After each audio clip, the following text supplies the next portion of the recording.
AFR On Demand is brought to you by Breck Golf. Try Beaver Creek today, just 20 minutes from downtown Baton Rouge in the Zachary area. They've got a PGA Tour driving range, a short game practice area, 30 to 40-yard practice shots. It's a great place to chip and putt and practice if you don't have time for a full round. Book your tee time today, golf.breck.org, golf.breck.org. Matt Moscona. I'm very important. After further review. Say it one more time. After further review with Matt Moscona. And here we go. Live from the Raising Cane studio. Let's ride!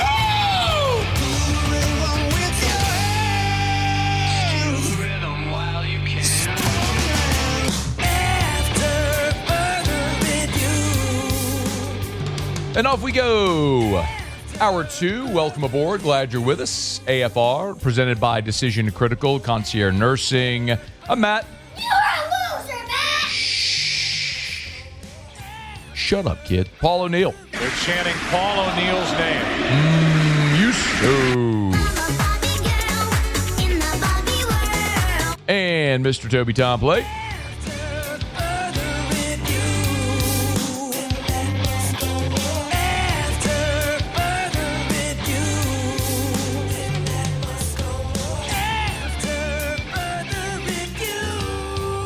All right, we're here. Glad you are as well. Get out there and make it a good one. Chris Doering will be here at the bottom of this hour. Talk a little bit about LSU's receiver portal haul. Looking forward to that conversation. David Hellman will be here in 1 hour. We'll take a look at the NFL championship weekend, which is coming up on Sunday, AFC, NFC championship game. We'll talk to our buddy David Hellman coming up in just a little bit. So there will be 4 teams playing in the NFL playoffs this weekend for the right to go to the Super Bowl. For the other 28 teams in the NFL, it's all about preparing for 2026. The Senior Bowl week is next week in Mobile. Hester and Flynn will be there, anchoring our coverage. We're looking forward to that. Short time after that, you'll have the Combine and so on. So we're kind of into the evaluation and starting to build rosters for 2026 and beyond.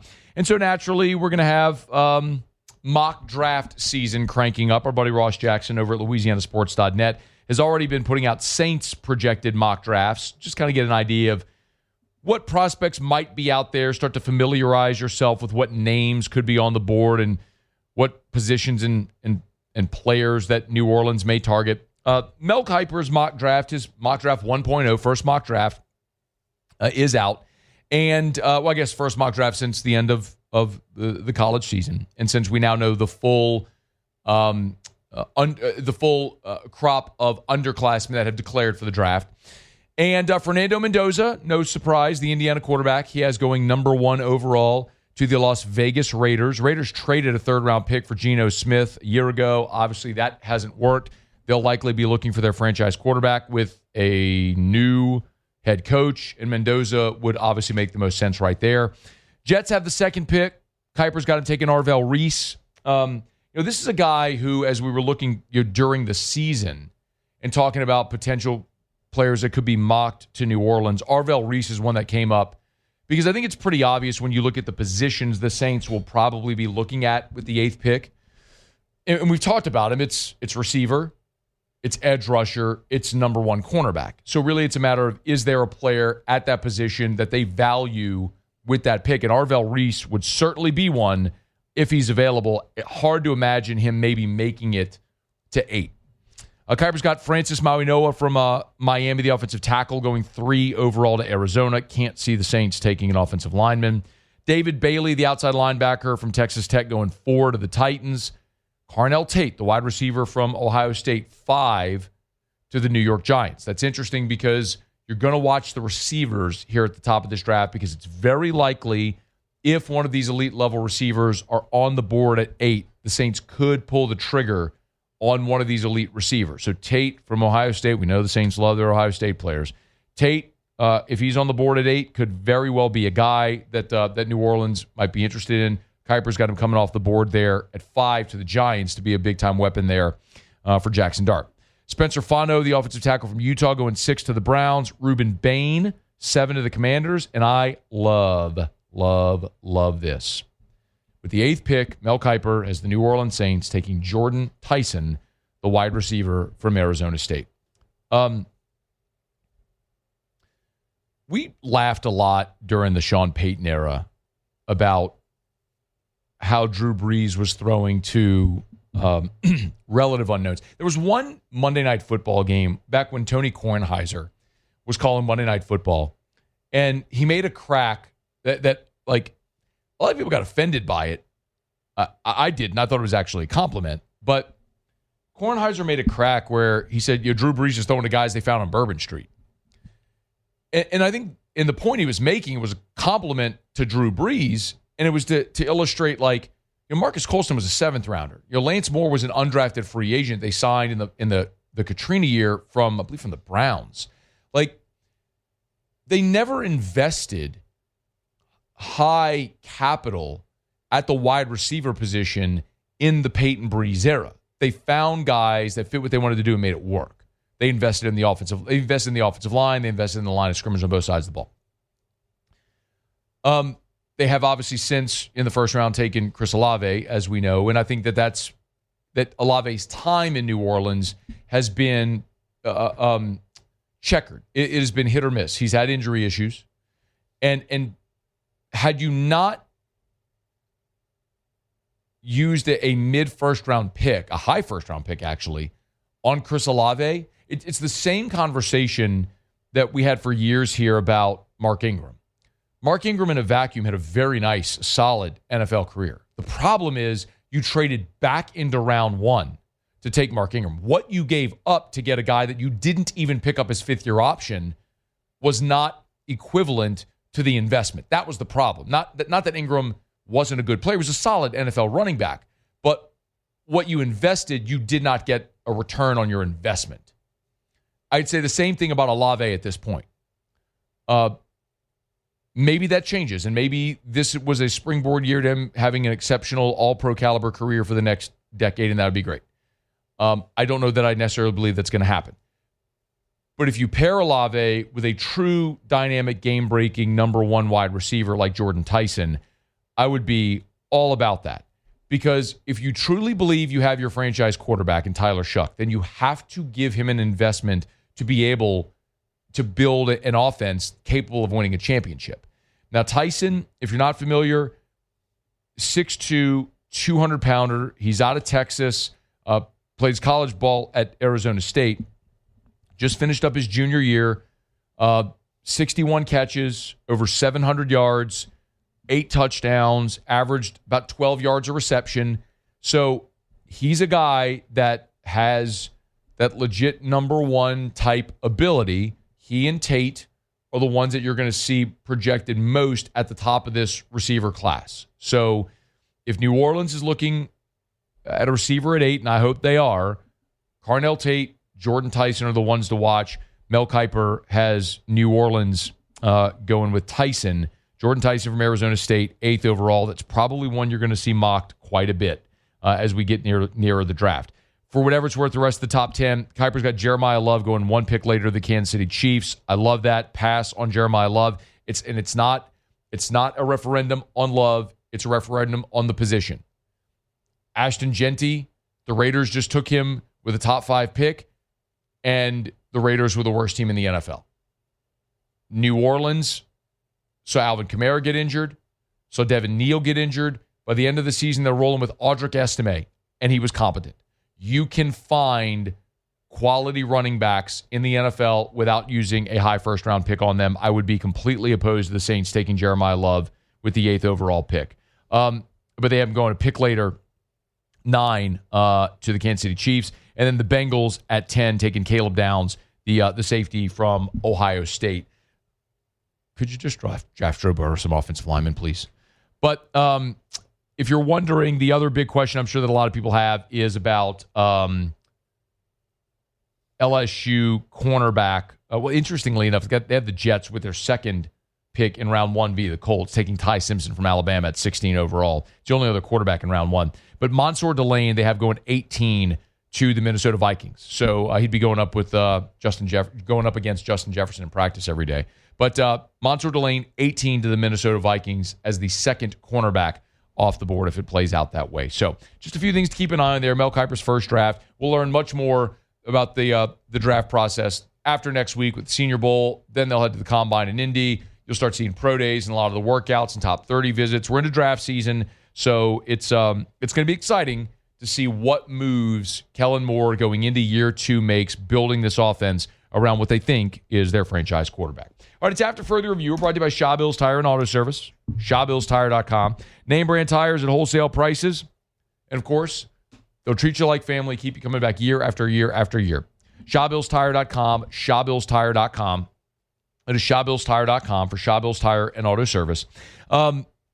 Remember, they work so hard to pair their in-house offer with the manufacturer's offer. So sometimes it may be you have a manufacturer's offer, plus if you use the Shaw Bills credit card, you get an additional discount.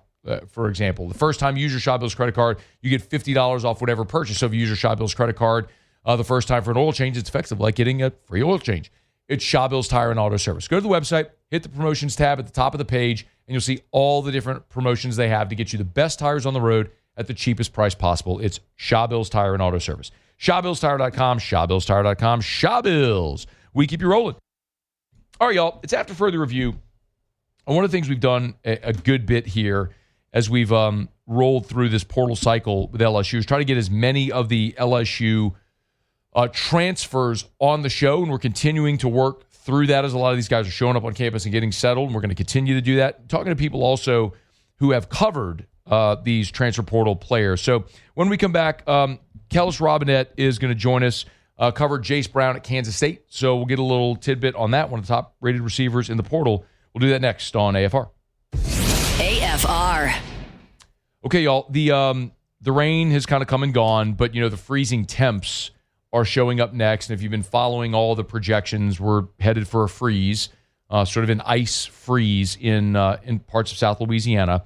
So our friends over at Clegg's want to remind you that they have all the things you need to get ready for the freeze, for your plants, and for your outdoor spaces. Miss Teresa sent me this yesterday. They do have the drop cloths to cover your plants with the freeze coming. So you want to protect your plants. They got those. And they also have the wraps for your pipe, your exposed pipes and things like that on the exterior of your home. So if you are preparing for this freeze, which you should be, get by Clegg's. They got the cloths to cover your plants and everything to wrap your pipes, and, of course, everything else that you would need there. So buy local, shop local, 4 locations in the greater Baton Rouge area. Get ready for this freeze, y'all. Clegg's can help. It's our friends over at Clegg's Nursery. After Further Review with Matt Moscona, presented by Decision Critical Concierge Nursing. Healthcare for your lifestyle. Learn more at DecisionCriticalBR.com.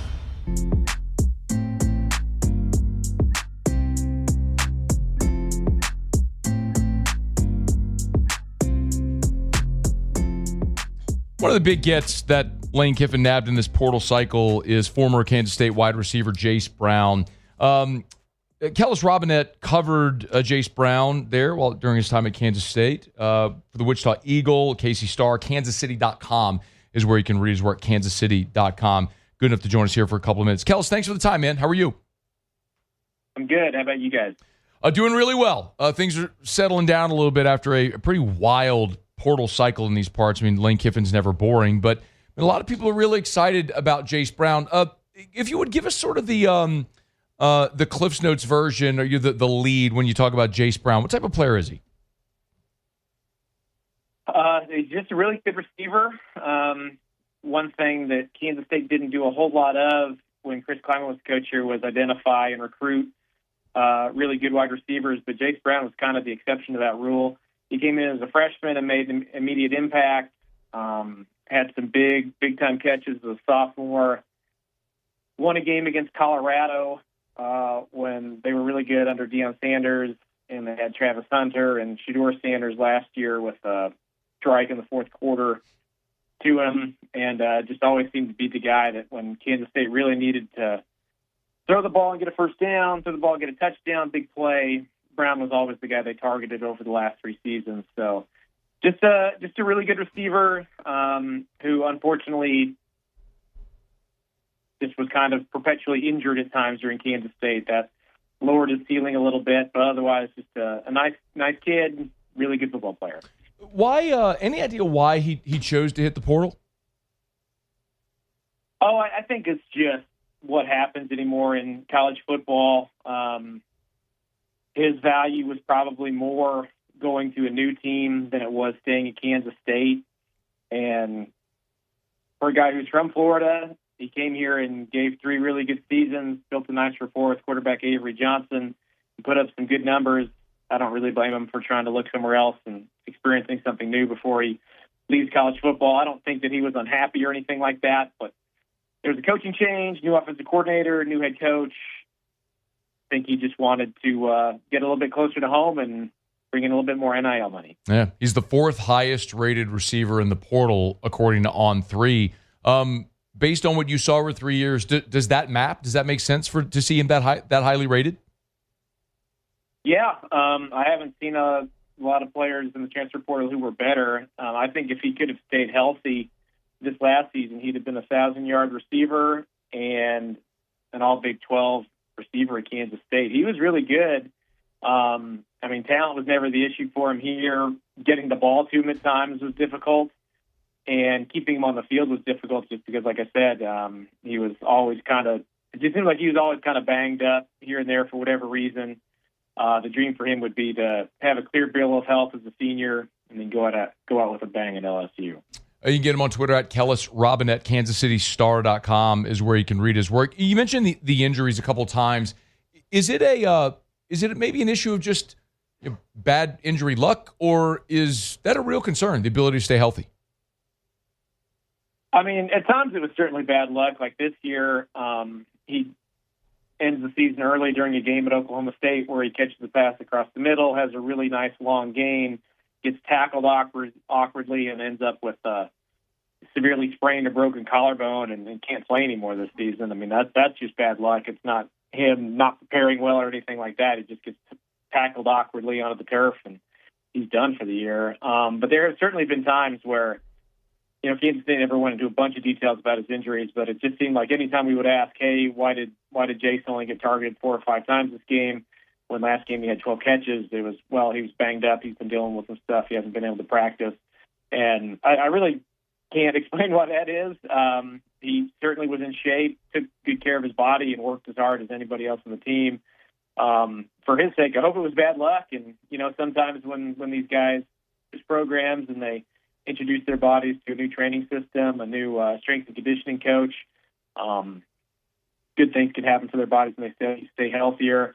Maybe the injury bug will fall into LSU, but maybe he'll adjust some things and he'll be luckier and he'll be healthy next season.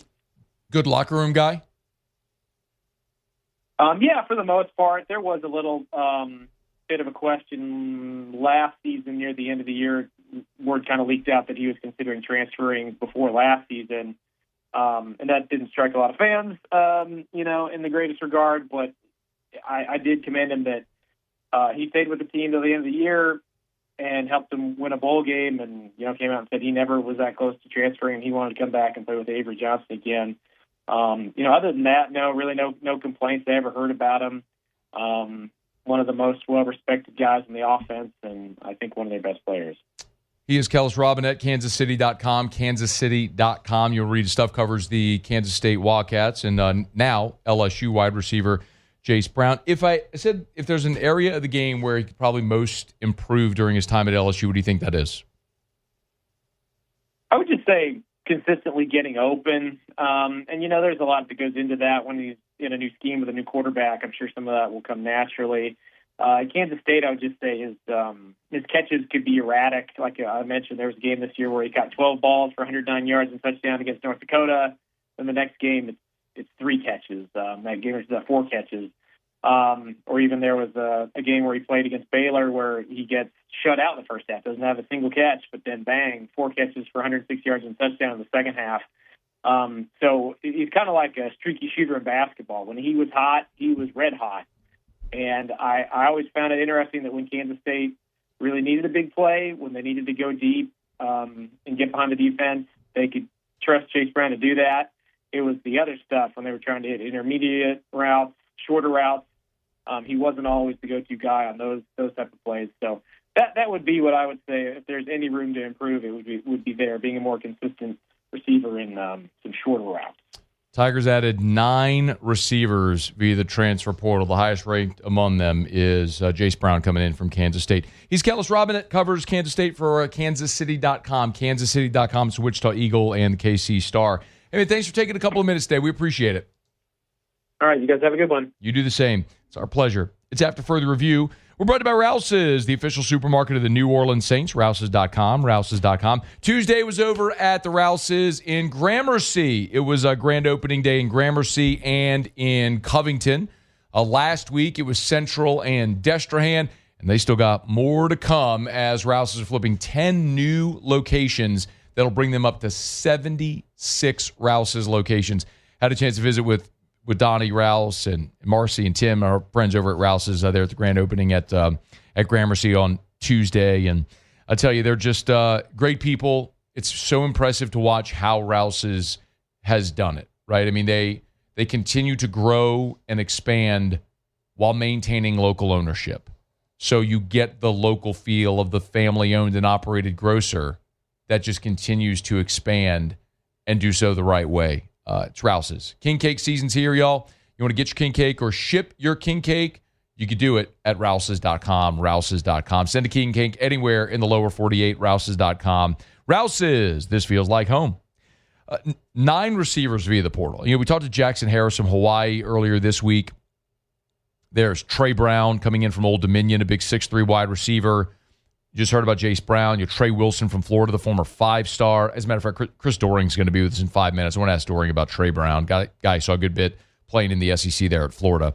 Malik Elzy from Illinois, a guy who's been in college for 4 seasons and has a couple of years of eligibility, or 3 seasons, has a couple of years of eligibility remaining. And from Illinois, not very productive. He's been a backup, but a big 6'4", big-bodied receiver.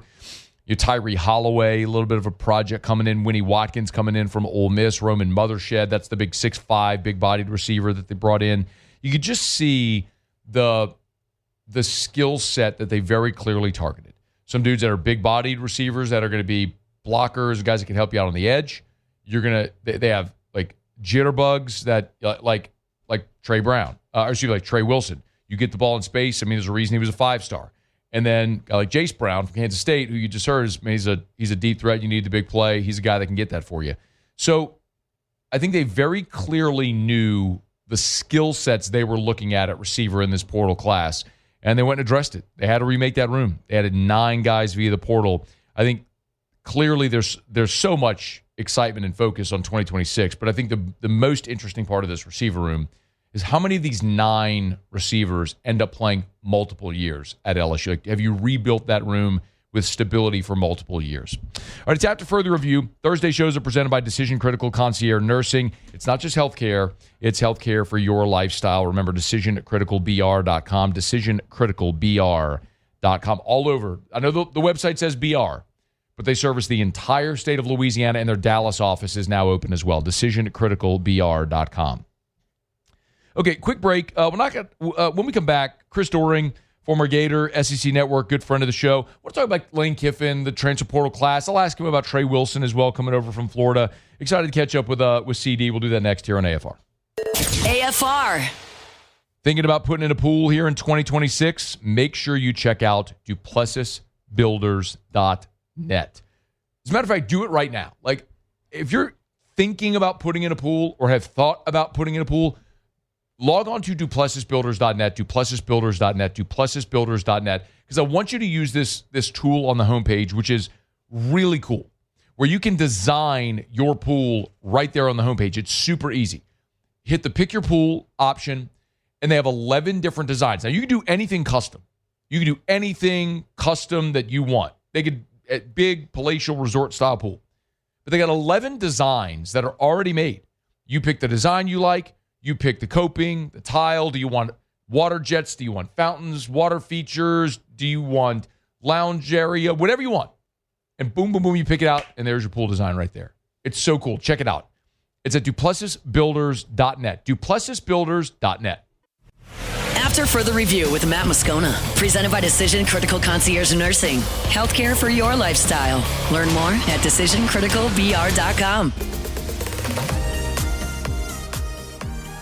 Another little tap pass. Coming to Wilson, stutter step, and he will find Pater. Touchdown, Florida. Trey Wilson's a guy a lot of LSU fans should be excited about. Going from the orange and blue to the purple and gold. I can't sit well with Chris Doering. Good enough to join us now. Yo, CD, how are you, man? Good, man. You guys stealing all my guys, man. Jack Piper, and now you're stealing Trey Wilson, man. It's hurtful, bro. How? I mean, look, it goes both ways, as it just is in the portal era. Yeah. How good is Trey Wilson? Man, when he's healthy, he's amazing. I mean, he came in as a freshman and made an immediate impact.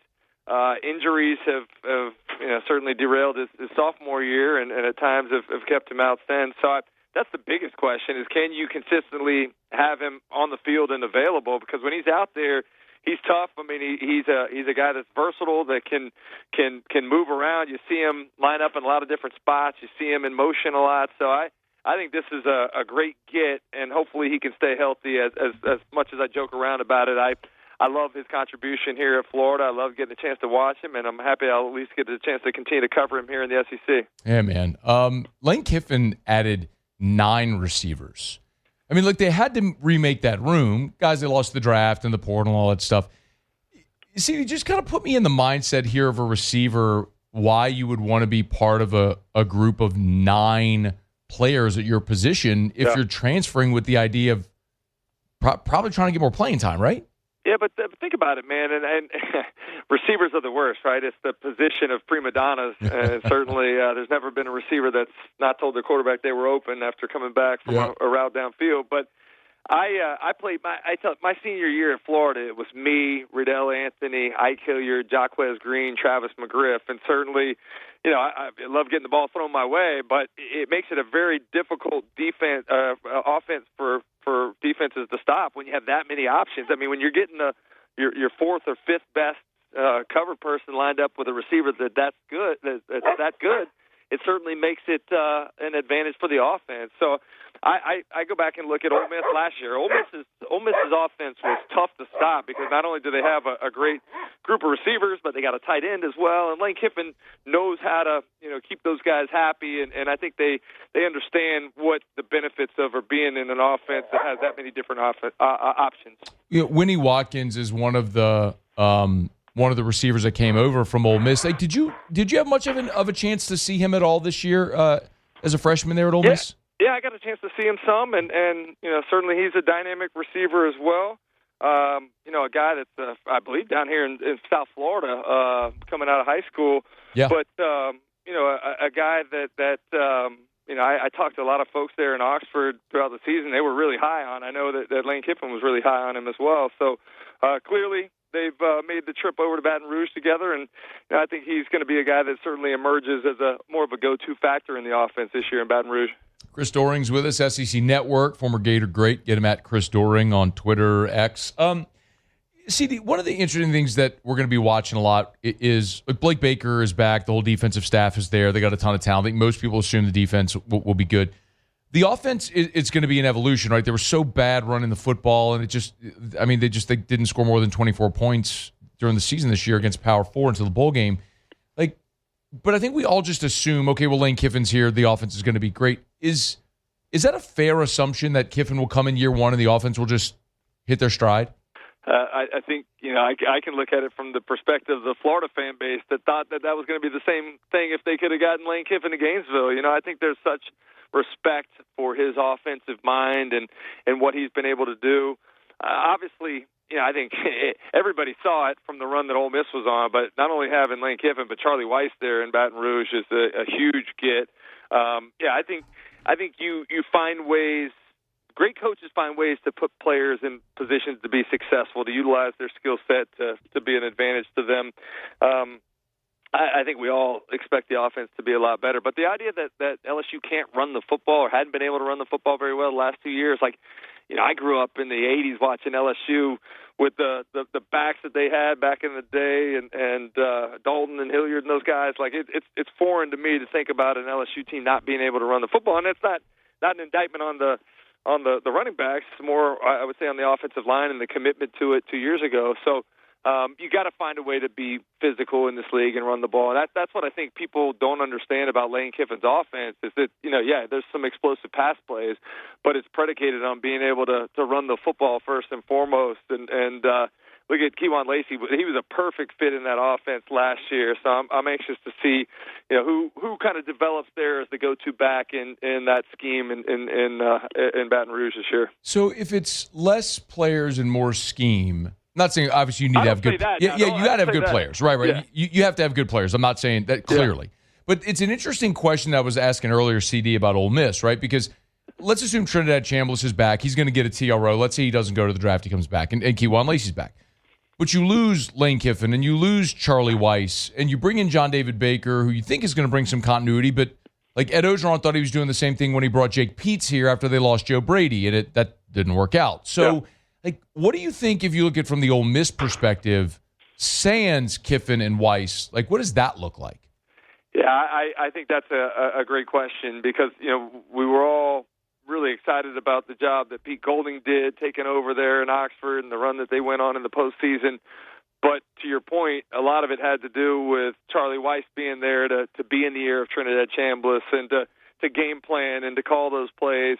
You mentioned John David Baker. I think having been there before in Oxford and was on that staff under Lane Kiffin, there's an idea that that's going to bring some continuity. But I think you're right. It's not guaranteed. That every season in college football has always been an individual new one in and of itself. But now more than ever with the transient nature of the portal and what you have with coaches coming and going, there's really no guarantee. I mean, I think if you go back and talk to Tennessee fans after the season last year when they make it to the playoff and lose to Ohio State in the first round, they feel like they're going to come back and make another push the next year, and that's not guaranteed. The margin for error in college football is so thin right now that you can't count on just because you had one good season that it's going to carry over to the next. And I think there's a lot of question about what, obviously, with Trinidad Chambliss's eligibility and what the offense might look like. So, that program, to their credit,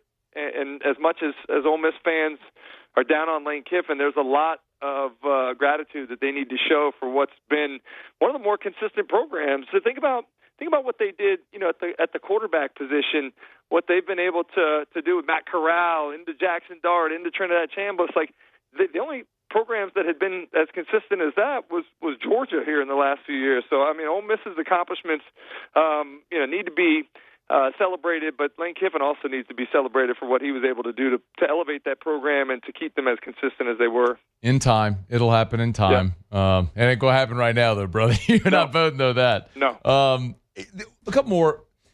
What do you, we'll probably dive deeper into this as we get closer to spring ball, but if Sam Leavitt, CD, is likely going to miss spring, they're hopeful, as I understand, that maybe he can do some 7-on-7 stuff.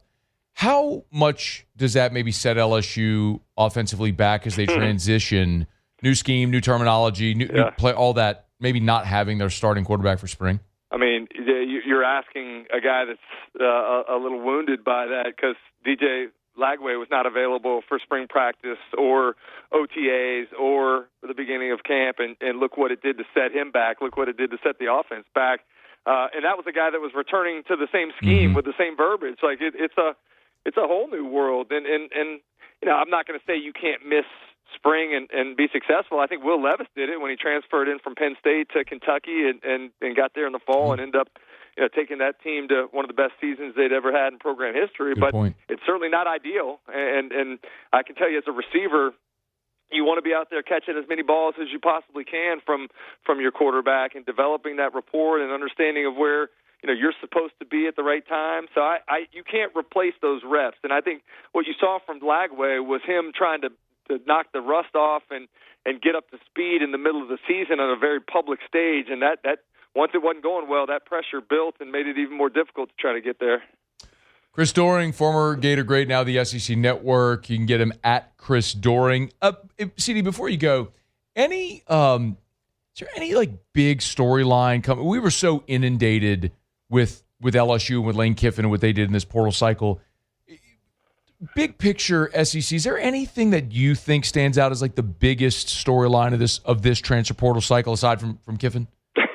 Is there another story? I mean, yeah. I don't know. I mean, it dominated every headline here and has for 3 weeks, but I don't know what the rest of the world's talking about.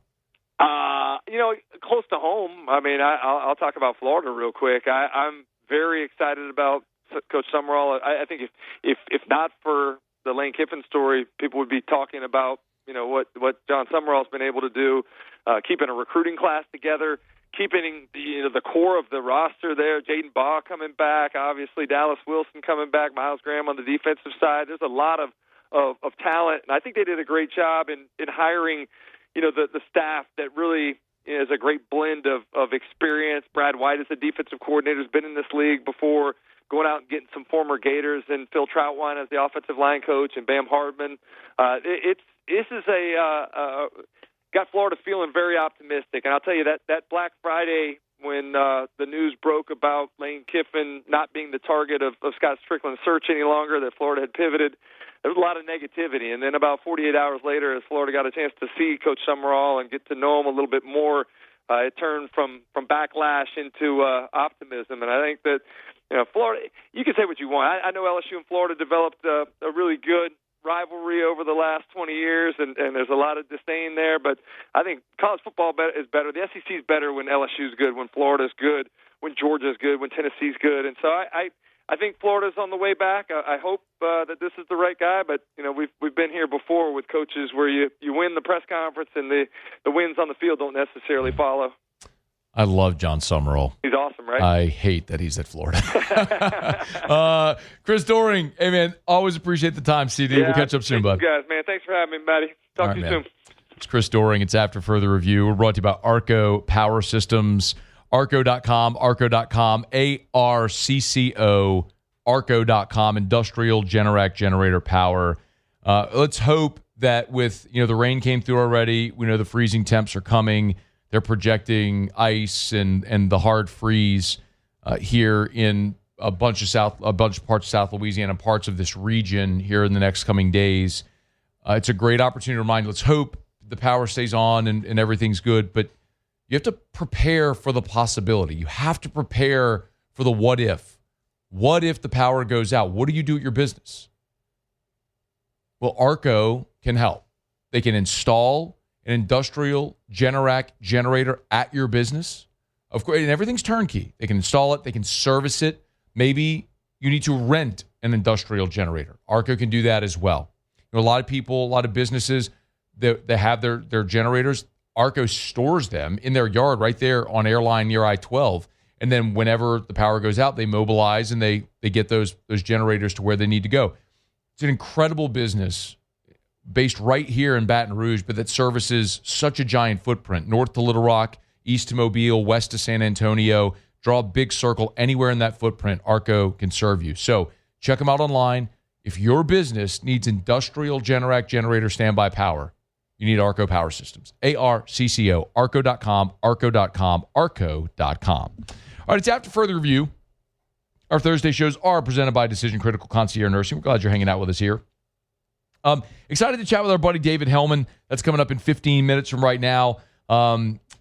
We will 4 teams left in the NFL playoffs. Chat about it with Hellman in just a little bit. Also, On3's put out the top 100 college football players for 2026. It's a list. It's arbitrary. It doesn't really matter what their ranking is. I think it's more what that says about the portal class that LSU is inked that I want to talk about. And maybe who LSU also is going to play in 2026. So we'll get to that also in the next hour. Let me knock out a quick break. Muse will get Tigers and the Pros to wrap up hour number 2. Don't you move. It's AFR. AFR. Of course, the freeze is coming. And I've been telling you for weeks, if not months, to make sure that you get your heater safety check done. And it may not be too late, y'all.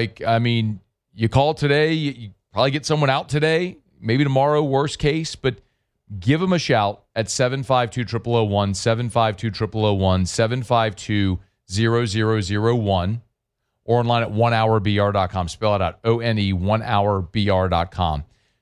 I always tell you the importance of getting your heater safety check. And it's something you should do every year. All of us, every single year. So if you haven't done it yet this year, you're past due. If you didn't do it last year, if you don't remember the last time you did it, you're way past due. Make sure your heater's running efficiently, which will save you money, extend the life of your heater, and keep you safe, most importantly. River City's 1 Hour Air, 752-0001. After further review with Matt Moscona, presented by Decision Critical Concierge Nursing. Healthcare for your lifestyle. Learn more at decisioncriticalbr.com.